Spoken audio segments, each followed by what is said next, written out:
오늘 우리에게 주신 하나님의 말씀은 누가복음 24장 25절에서 27절 그리고 44절에서 48절 말씀입니다. 제가 봉독하겠습니다. 이르시되 밀어나고 선지자들이 말한 모든 것을 마음에 더디 믿는 자들이여, 그리스도가 이런 고난을 받고 자기의 영광에 들어가야 할 것이 아니냐 하시고, 이에 모세와 모든 선지자의 글로 시작하여 모든 성경에 쓴 바 자기에 관한 것을 자세히 설명하시니라. 44절입니다. 또 이르시되 내가 너희와 함께 있을 때에 너에게 말한 바 곧 모세의 율법과 선지자의 글과 시편에 나를 가리켜 기록된 모든 것이 이루어져야 하리라 한 말이 이것이라 하시고, 이에 그들의 마음을 열어 성경을 깨닫게 하시고, 또 이르시되 이같이 그리스도가 고난을 받고 제3일에 죽은 자 가운데서 살아날 것과 또 그의 이름으로 죄사함을 받게 하는 회개가 예루살렘에서 시작하여 모든 족속에게 전파될 것이 기록되었으니 너희는 이 모든 일의 증인이라. 아멘. 여러분, 부활절 날에는 교회에서 계란을 선물로 주기도 합니다. 왜 계란을 서로 주고받을까요? 이유는 새로운 생명, 새 생명을 상징하기 때문이죠. 예수마당 우리 어린이들 아직도 모이질 못해요. 부활절은 또 아이들이 선물을 이렇게 받는 그런 기쁨이 있는 때이기도 한데, 그래서 교사들이 정성스럽게 선물을 다 준비를 해서 택배로 다 보냈습니다. 아마 지금 다 받았을 거예요. 거기에 이제 부활절 공과책하고 또 과자 몇 개, 그리고는 계란 2개를 이렇게 보냈어요. 이게 왔다 갔다 하고 너무 시간 걸려서 계란이 상하지 않을까. 상하지 않은 계란으로 특별히 잘 선정을 해서 미리 맛을 보고 보냈을까요? 안심하셔도 됩니다. 근데 아이들이 그걸 받고 너무 이제 즐거워하고 기뻐하고, 야, 참 좋다. 계란을 먹는 데에만 관심을 가지고 부활하신 예수님에 대해서는 별 관심이 없다면 좀 많이 아쉽지 않겠어요? 보낸 선생님들도. 누가복음 24장을 보면 약간 그런 느낌이 들어요. 부활절 당일에 대한 기록인데요, 여기 나온 제자들의 관심, 주로 육체로 부활하신 예수님, 관심이 거기에 많이 집중이 되어 있는 것 같아요. 그런데 예수님의 관심은 다른 데 있어요. 다른 걸 강조해요. 제자들이 전혀 생각하지 못했던 것을 강조를 합니다. 시선을 그쪽으로 돌려요. 그게 뭔가 잠깐 같이 생각을 해보려고 합니다. 이 누가복음 24장은 마지막 장입니다. 누가복음을 쓴 사람은 의사 직업을 가지고 있던 누가예요. 의사 선생님들이 되게 치밀하잖아요. 환자 생명이 달려 있으니까.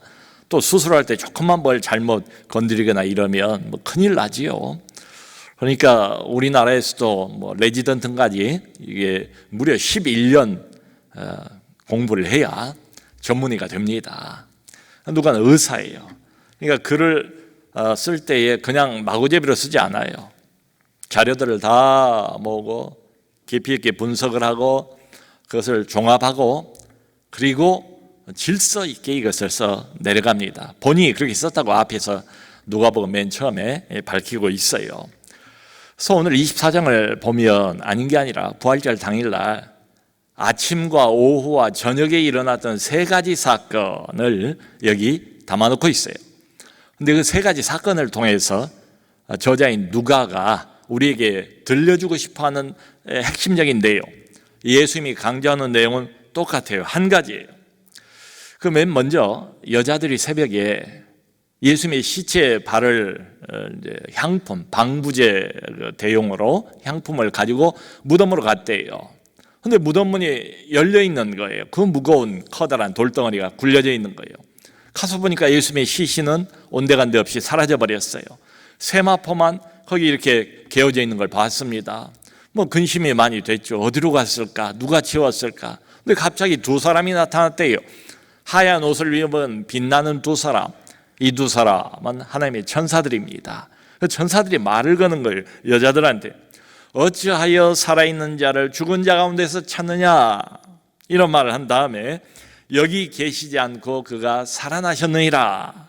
그런 다음에 예수님께서 갈릴리에 계실 때 너희들에게 했던 말이 무엇인가를 기억해보라.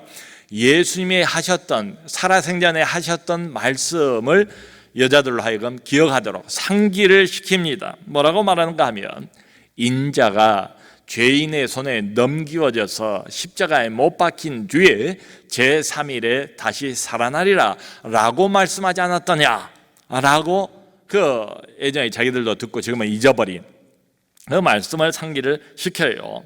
그러자 8절 9절을 보니까 이 여자들이 예수님의 말씀을 기억하고 깨달았어요.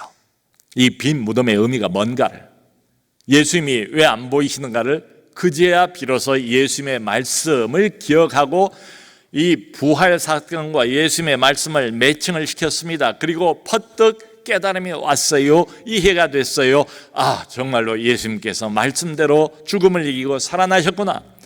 그리고는 쏜살같이 돌아가서 11 사도들, 예수님의 제자들에게 이것을 말했대요. 여러분, 여기 보세요. 여자들이 부활의 증인이 됐답니다. 언제요? 예수님의 말씀을 본인들이 기억했을 때 부활의 증인이 된 거예요. 여러분, 여기 24장을 보면 부활 사건을 기록하고 있는데 사건만 여기 기록되어 있는 게 아니에요. 여기 읽어보시면은 말씀도 같이 기록이 되어 있고 그 사건에 대한 설명도 같이 기록이 되어 있어요. 항상 성경의 기록이 이런 식입니다.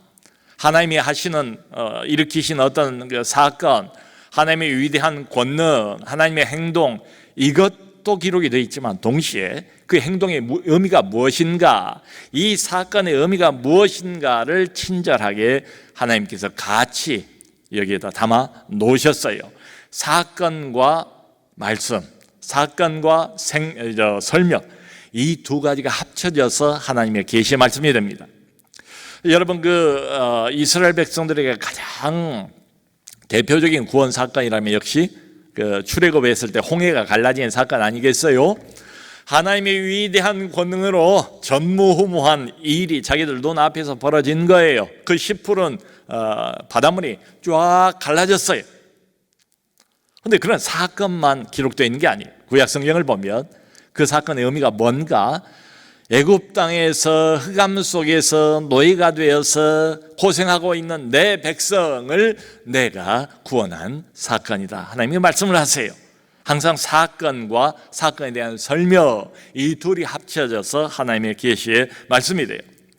자, 그러니까 부활절날 이런 새벽에 무덤에서 큰 돌이 굴려져 저만큼 내려가 있어요. 초자연적인 사건이 발생을 했단 말이에요. 이성으로 설명할 수 없어요. 시체가 사라져버린 것을. 근데 뭐가 설명을 해요? 예수님의 말씀이 설명하고 있다. 우리의 이제 인생 속에서, 우리 삶에서 어떤 사건이 발생해요. 특별히 어려운 사건, 내가 어려워요, 고통스러워요, 극한적인 고통, 어떤 사건, 있어서는 안 되는 사건, 있을 수 없는 사건, 아무리 내 머리로 궁리를 해봐도 왜 하나님이 이러시는지 도무지 풀 수가 없어요, 할 수가 없어요. 그러면 어디로 가야 풀립니까? 하나님의 말씀으로, 예수님의 말씀으로, 하나님의 말씀인 성경이 무엇이라고 설명하고 있는가로 가야 이 사건의 의미를 알 수가 있다는 거죠. 물론 예수님께서 부활하신 이 구원의 대단한 중요한 사건과 내 인생 사건이 같을 수는 없겠죠. 하지만 원리는 같다. 뭐냐? 하나님의 말씀으로, 예수님의 말씀으로 돌아가야 비로소 이 사건, 하나님의 이 행동의 의미가 제대로 풀리게 되어 있다, 이 말이죠. 그 오후에 소위 말하는 엠마오로 내려가던 두 제자에 대한 이야기가 또 기록이 되어 있습니다. 예루살렘에서 약 25里됐대요. 엠마오는 조금 지대가 낮아요. 그러니까 어른 발걸음으로 부지런히 가면 한 2시간, 뭐 넉넉히 잡아도 한 3시간이면 갈 수 있는 그런 거리예요. 아주 먼 거리는 아닙니다. 그런데 엠마오로 두 제자가 내려가고 있었대요. 예수님을 따랐던 사람들입니다. 예수님을 많이 의지하고 사랑했던 사람들인 것 같아요. 마음에 기대도 있고 부푼 꿈을 안고 예수님을 끝까지 쫓았던 사람들처럼 보여요. 근데 모든 게 끝났어요. 다 접었어요. 막이 내렸어요. 이제 엠마오로 내려가는 겁니다. 근데 예수님께서 그날 오후에 내려가는 이 두 제자 옆에 어느 지점에선가 슬며시 끼었대요. 부활하신 예수님이. 근데 이 사람들은 뭐 전혀 기대를 안 했기 때문에 이분이 예수님이라는 것을 알 리가 없지요. 눈치를 못 챘어요. 예수님께서 아무것도 모르는 사람인 것처럼 이렇게 짐짓 물어봅니다. 당신들 두 사람이 길 가면서 그렇게 열심히 주고받고 하는 이야기의 내용이 무엇이요? 라고 물어봤어요. 그랬더니 이 두 사람이 슬픈 빛을 띠고 멈춰 섰더래요. 갑자기 끼어든 이 낯선 나그네의 질문, 근데 여전히 얼굴이 슬퍼요. 마음이 슬프기 때문에 아직도 바로 며칠 전에 돌아가신 십자가의 예수님에 대한 생각, 그걸로 인한 낙심, 실망, 이게 가시지가 않았어요. 그 여운이 그대로 남아있어요. 이름까지 나와 있어요. 그 중에 한 사람은 글로바라는 사람인데 그 낯선 나그네에 불쑥 끼어들어서 던지는 질문에 이렇게 대답을 합니다. 아니, 당신 요즘 예루살렘에서 일어난 가장 큰 사건, 그걸 당신만 어찌 모른단 말이요. 그래서 다시 묻습니다. 도대체 무슨 일입니까? 바로 나사렛 예수의 일인데 우리는 이 사람이 얼마나 말과 일에 능한 선지자인 것을 이미 충분히 보았어. 그런데 우리 대제사장들과 관리들이 사형 판결에 넘겨주어서 십자가에 결국 못 박고 말았습니다. 우리 모두는 이 사람이 바로 이스라엘을 구원할 메시아라고 기대를 했습니다. 그날이 멀지 않았다라고 우리는 믿고 있었습니다. 그런데 그만 십자가에 돌아가셨습니다. 그리고 이 일이 지난 지가 벌써 사흘째인데 오늘 아침에 어떤 여자들이 무덤에 갔는데 시체를 발견하지 못했다는 것입니다. 오히려 천사를 만났다는 것입니다. 그리고 예수님의 제자들 중에서 두 사람이 가서 이것을 확인을 했는데 역시 부활했다는 예수님을 만나지는 못했다고 합니다. 여기까지 이야기를 했습니다. 여러분, 얼마나 참 아이러니합니까? 바로 눈앞에서 자기들하고 지금 대화를 주고받고 있는 이분이 바로 부활하신 주인공 예수님인데, 아마 예수님께서 그 전에 살아생전의 모습과 지금 부활하셔서 영광스러워진 이 모습을 제자들이 그 구별을 잘 못했을 것 같아요. 또 전혀 예상을 못했으니까 알아볼 리가 없지요. 이거 보면서 이런 생각이 들어요. 우리 인생에도 부활하신 예수님께서 지금 바로 여기에 우리와 함께 계신다는 것을 우리 믿지 않습니까? 항상 부활하신 예수님이 우리와 함께 동행하고 계세요. 우리 인생의 동반자세요. 옆에 계세요. 고통을 당할 때도 어려움을 당할 때도 말이죠. 그런데 우리가 눈치를 채지를 못해요. 전혀 부활하신 예수님이 바로 옆에 계시다는 것을 느끼지도 못해요. 고통에서 벗어나지 못한 제 이 엠마오 두 제자처럼 여전히 슬픈 빛을 띠고 마음은 낙심된 채로 하나님에 대한 의구심만 가득 안고 인생길을 걸어가는 경우도 많지 않겠나, 이런 생각이 들어요. 자, 드디어 예수님께서 오늘 우리가 아까 처음에 읽었던 25절 27절 보면 입을 열어서 말씀을 하십니다. 미련하고 선지자들의 말한 모든 것을 더디 믿는 자들이여 하시면서 그리스도가 이런 고난을 먼저 받고 나서야 자기의 영광에 들어갈 것이 아니냐 하시고는 바로 이 사람들의 시선을 어디로 돌리는가 하면 자기들도 알고 있는 구약의 성경으로 돌리세요. 그리고는 모세의 글과 선지자의 글, 거기에 나타난 자기에 관한 것을 자세하게 설명을 해 주셨대요. 사랑하는 성도 여러분, 예수님께서 부활하신 뒤에 제자들에게 나타나서 맨 처음 하신 일이 뭔가 하면 성경을 풀어주시는 일, 성경을 해석하는 일. 그런데 어떻게 해석을 합니까? 모세의 글과 선지자의 글에 나타난 자기에 관한 모든 내용을 대충 설명을 하신 게 아니고 자세하게 조목조목 이것은 이거고 저것은 저것이고 해서 해석을 다 해주셨대요. 근데 해석의 원칙은 뭐예요? 그리스도 중심적으로 해석을 해 주셨대요. 자, 중요한 것은 모세의 글, 선지자의 글을 율법 중심으로 해석한 게 아니고 이 행위 중심으로 해석한 게 아니고 그리스도 중심으로, 은혜 중심으로 해석을 하셨다. 그것도 자세히. 여러분, 성경 해석의 원칙이 뭡니까? 그리스도 중심으로 해석하는 것. 모든 성경의 해석의 열쇠는 뭡니까? 바로 이분이세요. 예수 그리스도예요. 엠마오 제자들도 구약을 알 만큼 안 사람들이었을 거예요. 그런데 이런 해석은 그 전에 들어본 적이 전혀 없어요. 여러분, 우리가 성경을 사랑합니다. 성경 우리 인생의 지침서입니다. 우리 신앙의 교과서입니다. 그래서 성경을 정독하기도 하고 통독하기도 하고 다독하기도 하고 큐티도 하고 다 좋아요. 다 필요해요.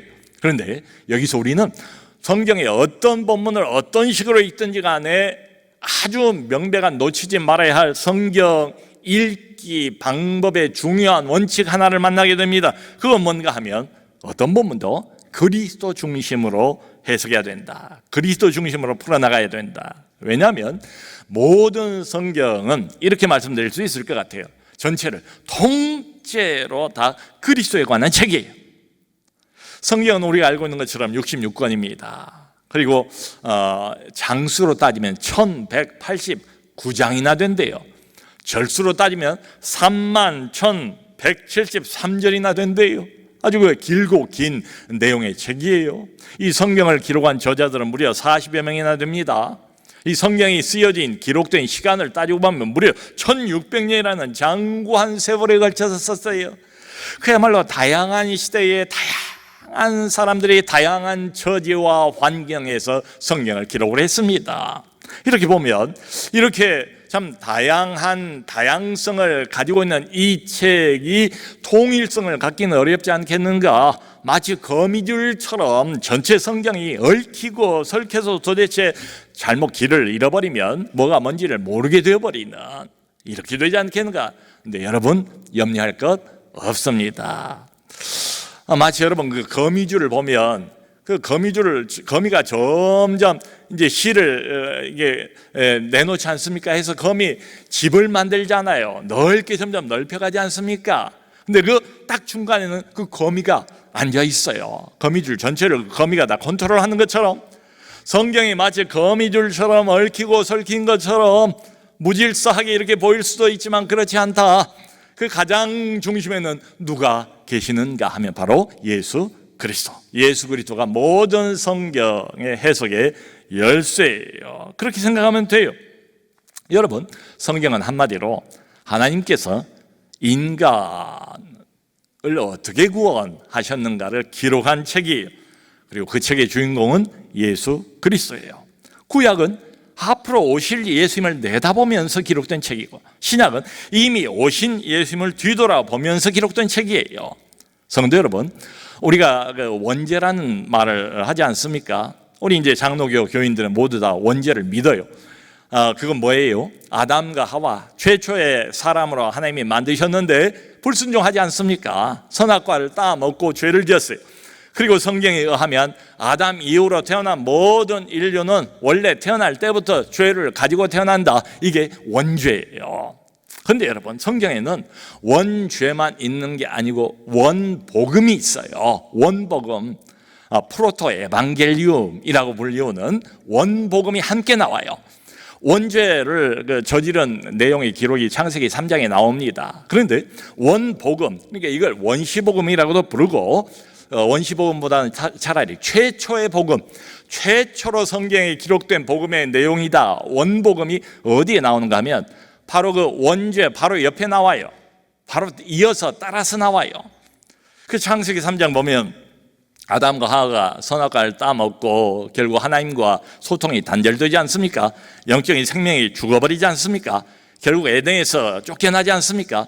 근데 바로 그때에 타락 이후에, 직후에 하나님께서 아담과 하와를 꼬여서 타락하게 만든 이 뱀으로 가장한 마귀, 흑암의 세력의 왕이고 대장인 이 마귀, 여기 직접 하나님이 말씀하신 장면이 나와요. 뱀에게 여자의 후손이 언젠가 너의 머리를 짓밟아 깨 부실 것이다. 앞으로 언젠가 먼 훗날 여자의 몸에서 태어날 한 사람이, 한 인자가 뱀의 머리를 치명타를 입히고 그 왕국을 완전히 파괴할 것을 하나님이 그때부터 예언을 하세요. 이게 최초의 복음의 말씀이에요. 이 말씀이 이제 역사가 흘러가면서 점점 더 분명해지죠. 우리가 알고 있는 믿음의 조상인 아브라함에게 하나님께서 무엇을 반복해서 말씀하십니까? 너의 한 씨로 말미암아 천하 만민이 복을 얻을 것이다. 여러 씨가 아니에요. 한 씨예요. 한 사람을 가리키고 있습니다. 여자의 후손으로 올 한 사람, 한 씨로 말미암아 온 세상이 구원을 받을 것을 말씀을 하시죠. 또 다윗에게로 오면 점점 더 분명해집니다. 다윗에게 이런 약속을 하세요. 내가 내 후손에게서 태어날 한 씨를 통하여 나의 나라를 견고하게 세우리라. 이쯤에서는 앞으로 오실 메시아 구원자가 바로 다윗의 후손으로 오시겠구나, 그걸 알 수가 있지요. 여러분, 모든 선지자들이 증거하는 바로 그분, 앞으로 언젠가 이 세상을 구원할 메시아가 나타날 것이다. 그분이 오셔서 온 세상을 하나님과 다시 화목케 할 것이다. 모세는 뭐라고 말합니까? 장차 나와 같은 선지자 하나를 하나님께서 너희 가운데서 이렇게 세울 것인데 너희는 그의 말을 꼭 들으라. 갈라디아 4장 4절은 바울이 그렇게 주장하잖아요. 때가 참에 하나님이 그 아들을 보내사 여자의 몸에서 나게 하시고, 드디어 때가 참에 베들레헴 마국간에서 하나님의 아들이 이 땅에 오게 하시고, 이렇게 성경이 표현하고 있습니다. 자, 그러면 여러분, 성경을 보실 때에 우선 예수 그리스도에게 초점을 모을 필요가 있다. 성경의 가장 큰 문맥은 바로 다름 아니라 예수 그리스도예요. 이 성경에는 아주 기독교 윤리, 도덕, 우리 인생 교훈이 가득 담겨 있습니다. 그럼에도 불구하고 먼저 우리가 초점을 모아야 할 것은, 성경은 이 도덕 교과서가 아니에요. 인생 교훈집이 아니에요. 바로 예수 그리스도에 대한 책입니다. 그러니까 성경을 볼 때에 내 행위에 초점을 맞추기 전에 먼저 하나님의 행위에 초점을 맞출 필요가 있다. 우리를 위해서 당신의 아들을 내려보내신 하나님의 행위, 이게 성경의 기록의 우선순위예요. 이건 이런 말이기도 합니다.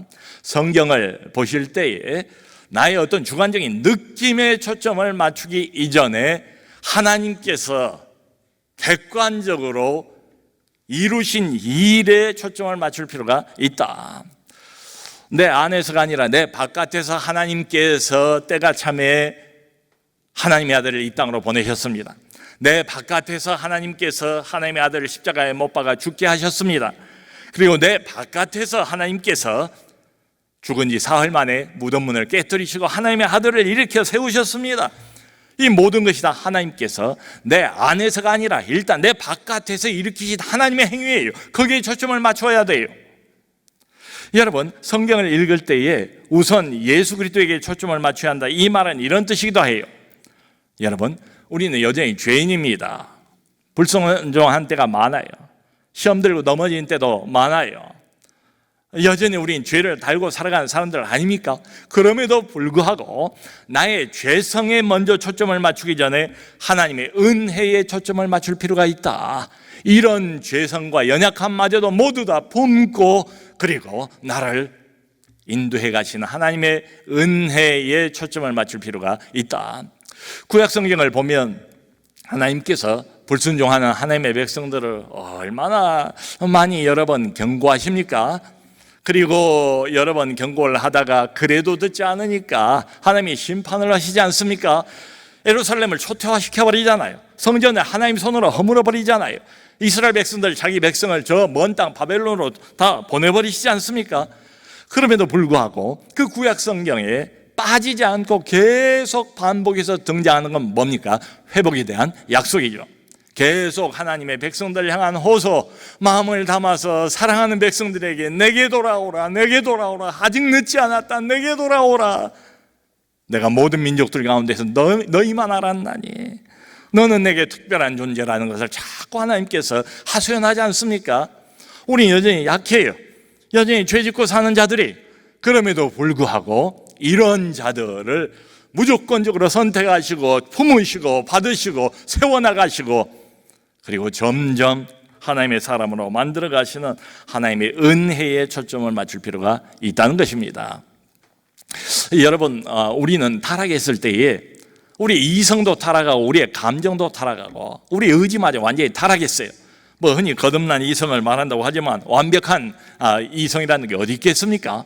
그러므로 이 성경을 해석할 때도 그냥 우리 머리로만 해석을 하면 잘못 해석하기가 십상일 겁니다. 그래서 예수님 자신의 해석이 꼭 필요해요.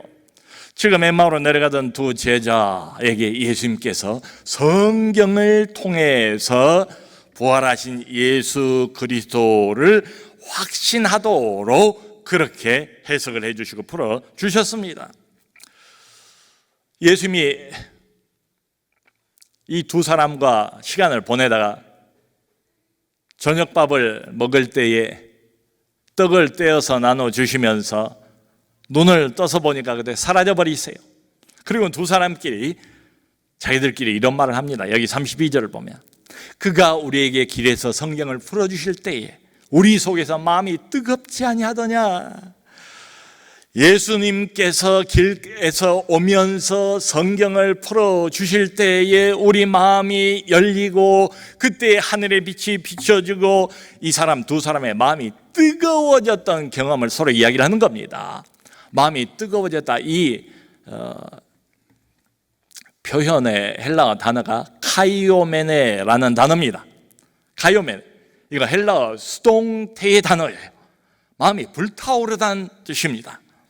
그러니까 수동태니까 내가 능동적으로 내 안에 내가 스스로 불을 지펴가지고 나를 뜨겁게 만들었다 이런 뜻이 아니고요.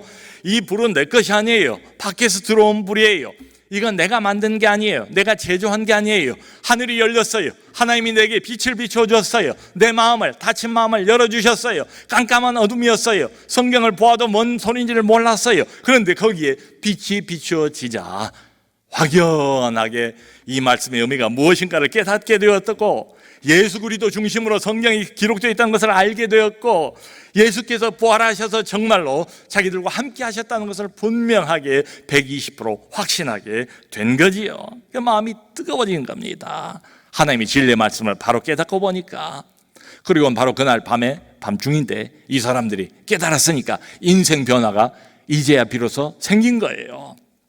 다시 예루살렘으로 돌아가서 빨리 제자들에게 부활하신 예수님을 증거해야 되지 않습니까? 인생 변화가 언제 옵니까? 부활하신 예수 그리스도를 성경 말씀을 통해서 깨닫고 난 뒤입니다. 그리스도 중심으로 성경이 열리고 난 뒤에요. 그러니까 흥미로운 건 이겁니다. 얼마든지 예수님께서 중간에 이럴 수도 있잖아요. 에휴, 이 정신없는 사람들, 내가 말했잖아. 바로 나야, 나. 부활했잖아. 만져봐. 이럴 수도 있을 텐데 예수님께서 그러지 않으셨어요. 자신의 부활을 뭘로 증명을 하세요? 성경으로 증명을 하세요. 육체로 증명을 하신 게 아니고. 성도 여러분, 우리가 성경에서 무엇이든지 다 끄집어낼 수가 있어요. 성경에는 그야말로 좋은 교훈도 많고 축복도 많고 경고의 말씀도 있고 또 예언의 내용도 있고 뭐 별의별 내용이 많아요. 근데 이 내용에서 내가 원하는 일부만을 꺼내서 이것을 강조하고 이것을 과장하게 되면 성경을 보는 균형을 상실해 버립니다. 수많은 신학들이 지금까지 그래 왔어요. 지금도 여전히 새로운 신학들이 나타납니다. 새로운 주장들을 하는 거예요. 여러분, 신학은 계속해서 바뀌어집니다. 사람들마다 성경을 보는 다양한 관점들을 가지고 있어요. 그걸 우리가 어떻게 다 읽겠습니까? 다 읽을 수도 없으려니와 그 이야기들이 다 맞는 것도 아니에요. 그런데 오직 한 가지, 이것을 붙잡고 있으면 됩니다. 이렇게만 읽으면 안전해요. 어떻게 성경을 읽는다고요? 그리스도 중심으로 성경을 처음부터 끝까지 읽으면 안전하다. 그러니까 이 말은 행위 중심으로 읽으면 안 된다. 물론 행위가 중요해요. 근데 나중에 나와야 할 이야기입니다. 도덕 중심으로 읽으면 안 된다. 도덕이 매우 중요해요. 그것 때문에 한국교회가 손가락질을 받습니다. 그럼에도 불구하고 도덕은 나중에 나와야 된다. 은사가 우리 교회도 있습니다. 하나님이 주십니다. 근데 은사가 먼저 나오면 안 돼요. 체험이 먼저 나오면 안 돼요. 이 모든 것들은 나중입니다. 뒤로 미뤄야 됩니다. 예수 그리스도를 증거하는 책이에요. 하나님의 아들을 우리에게 알려주시는 책이에요. 그 아들을 통해서 하나님의 구원이 완벽하고 충분하다는 것을 말씀해 주는 책이 바로 이 책이에요. 여러분, 제가 이제 목회를 하면서 경험하는 것은, 반복적으로 경험하는 것은 이 사실입니다. 우리 성도님들이 진정으로 언제 신앙이 성장을 하시는가 보면, 그래서 체험 중심의 신앙, 은사 중심의 신앙은 오래 못 가요. 또 잘못 엉뚱한 대로 비껴나가는 경우도 많아요. 신앙의 뿌리를 하나님의 이 말씀에 깊이 내릴 때 신앙이 건강하게 성장을 해 나갑니다. 말하자면 성경의 그리스도를 인격적으로 만날 때예요. 성경의 그리스도를 머리로 만나는 데서 그치는 거 말고 성경의 그리스도를 인격적으로 만날 때, 말씀을 통해서 성경의 그리스도를 내가 깊이 체험할 때, 그때 신앙이 성장합니다. 바로 그날 밤입니다.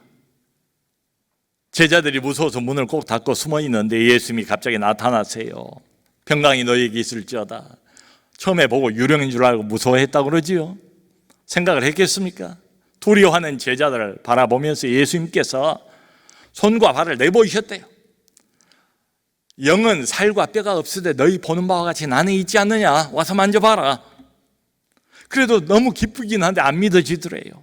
그래서 예수님이 여기 먹을 것이 있느냐, 자기들이 저녁에 먹다가 남은 구운 생선 한 토막이 있었대요. 예수님께서 그 생선 한 토막을 잡수실 필요가 없는데도 불구하고 제자들 보란 듯이 그 앞에서 다 잡수셨대요. 그리고는 이어서 엠마오 제자들에게 했던 것처럼 같은 일을 하세요. 그리고는 자기 육체 부활의 시선을 모은 게 아니라 성경으로 시선을 돌리세요. 우리가 나중에 읽었던 44절 45절입니다. 모세의 율법과 선지자의 글과 시편에 나를 가리켜 기록한 모든 것이 이루어져야 하리라 하신 다음에 매우 중요한 한 가지 작업을 더 하세요. 이 내용이 우리에게도 매우 중요합니다. 뭘 하시는가 하면 마음을 열어서, 그들의 마음을 열어서 성경을 깨닫게 하시고, 여러분, 예수님께서 부활하시기 전과 부활하신 이후에 한 가지가 달라요. 아주 중요한 한 가지가 다릅니다. 뭐가 다릅니까? 예수님이 부활하시기 전에는 제자들에게 이것을 말하고 저것을 말하고 아무리 설명을 해도 제자들이 까막눈이에요. 알지를 못해요. 이해를 못해요.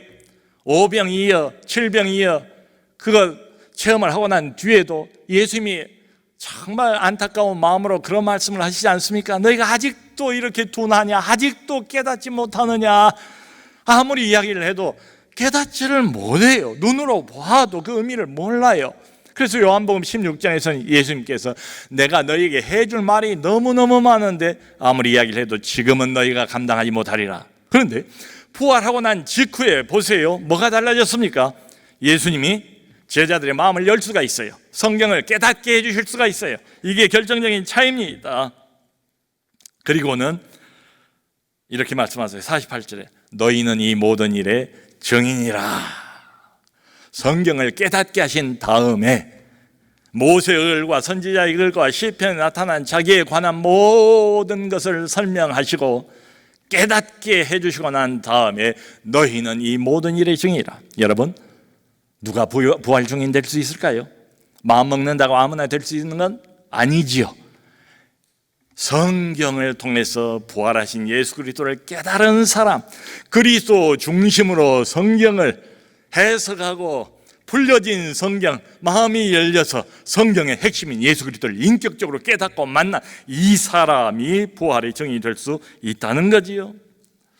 하나님이 보내신 예수 그리스도, 하나님이 손수 십자가에 못 박아 죽이신 예수 그리스도, 하나님이 사흘 만에 무덤 문을 여시고 다시 부활시키신 예수 그리스도, 부활하셔서 지금 이 가운데 우리와 함께 계시는 그리스도, 교회와 온 세상을 지금도 실시간으로 다스리시는 그 위대하신 그리스도, 온 우주를 통치하시고 세상의 모든 역사를 한 손에 거머 쥐고 통치하고 끌어가신 바로 그 그리스도, 부활하신 그 그리스도, 우리와 함께 하십니다. 성경의 그리스도예요. 사랑하는 성도 여러분, 지금 우리는 신약 시대를 살고 있습니다. 교회 시대, 은혜의 시대를 살고 있어요. 부활하신 예수님께서 지금도 교회 안에서 하고 계시는 동일한 일이 뭐겠어요? 부활하신 첫날 예수님께서 하셨던 그 작업, 앞으로 오고 오는 수많은 교회의 예수 그리스도께서 부활의 영이신 성령을 통해서 가장 먼저 가장 중요하게 교회를 세워나가기 위해서 하시는 작업이 무엇이겠는가? 바로 성경을 풀어주시는 일, 마음을 열어서 성경을 깨닫게 하신 일이죠. 우리 중에 아무도 부활하신 육신의 예수님을 본 적이 없어요. 저도 못 봤습니다. 못 봤어요. 앞으로도 못 볼 것 같아요. 그런데 우리는 어떻게 믿습니까? 부활하신 예수님을. 이게 신화입니까? 이게 이야기입니까? 제자들이 만들어 놓은 거짓말입니까? 별별 학설들이 다 있지 않습니까? 21세기 계명천지에 죽었다 살아난 이 사람을 지금도 살아계신 분으로 우리가 믿고 경배하는 게 말이나 됩니까? 그런데 우리는 믿습니다. 120% 믿습니다. 왜 믿어요? 성경의 기록을 통해서 부활하신 예수 그리스도를 하나님께서 깨닫게 하시고 믿게 하시고 그리고 경배하게 하시고 이분을 뜨겁게 사랑하게 하시기 때문이죠. 베드로전서 1장에 베드로가 똑같은 이야기를 하지 않습니까? 너희가 예수를 보지 못하였으나 사랑하는도다. 초대기의 성도들은 예수를 대부분 못 봤어요. 12제자들 빼고는 많이 못 봤어요. 그런데 그때부터 핍박 속에서 예수를 믿고 사랑했대요. 과거에도 보지 못하였으나 사랑한도다. 그리고 한 가지 중요한 이야기를 더 해요. 그리고 이제도 보지 못하나 말할 수 없는 영광스러운 즐거움으로 기뻐하나니, 과거에도 보지 못하고 이제도 지금도 예수를 눈으로는 보지 못해요. 그런데 보는 것보다 더 확실하게 예수를 말할 수 없는 영광스러운 즐거움으로 기뻐하나니. 사랑하는 성도 여러분, 예수 그리스도 부활하셨습니다. 우리와 함께 하십니다. 모쪼록 성경이 기록하고 있는 그 예수 그리스도를 더 사랑하시고, 성경에 기록된 예수, 그 예수를 더 사랑하시고, 성경을 사랑하시고, 부활하신 주님과 함께 동행하는 우리 모두가 될 수 있기를 주님의 이름으로 축원합니다.